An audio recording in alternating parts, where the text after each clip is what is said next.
আজকে আমি আপনাদের বলবো মায়াপুরের পুরনো ইতিহাস সম্পর্কে।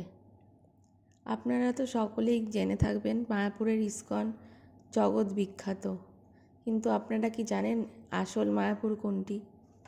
এই ভিডিওটাতে আমি আপনাদের সেই জায়গাগুলো দেখিয়েছি যেখানে নিমাই জন্মগ্রহণ করেছিলেন এবং যেটিকে প্রাচীন মায়াপুর হিসেবে সবাই জানে। এই স্থানটি মায়াপুর থেকে অনেকটাই দূরে। আসলে এটি নবদ্বীপ ঘাটের খুব কাছেই, আপনি একটি টোটো ধরেই যেতে পারেন। এখানে সবথেকে বেশি আকর্ষণীয় জিনিস হলো 60 ফুট লম্বা একটি গৌরাঙ্গের মূর্তি দাঁড় করানো রয়েছে, যেটি আপনি বিশ্বে আর কোথাও পাবেন না। এখানে এই জন্মস্থানটিকে সুন্দর করে একটি মিউজিয়ামের আকারে প্রদর্শন করা হয়েছে। পুরো মিউজিয়ামটির মধ্যে শুরু থেকে আপনি দেখতে পাবেন কৈলাস পাহাড় থেকে শুরু করে সেখানে উপরে মহাদেব বসে আছেন, পাশে কেদারনাথ বদ্রীনাথের যে মন্দির সেগুলোকেও সুন্দর স্থাপত্যের মধ্যে দিয়ে এরা ফুটিয়ে তুলেছে।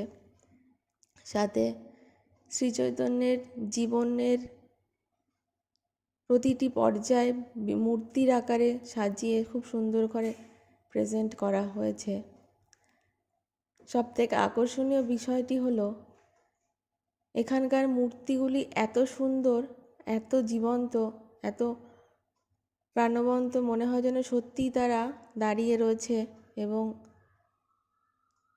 নিজের মুখে নিজেদের গল্পগুলো সবার সামনে তুলে ধরেছে। রাধাকৃষ্ণের রাসলীলা, তাদের জীবনের বিভিন্ন অংশের ছবি এখানে দেয়ালে অঙ্কিত আছে।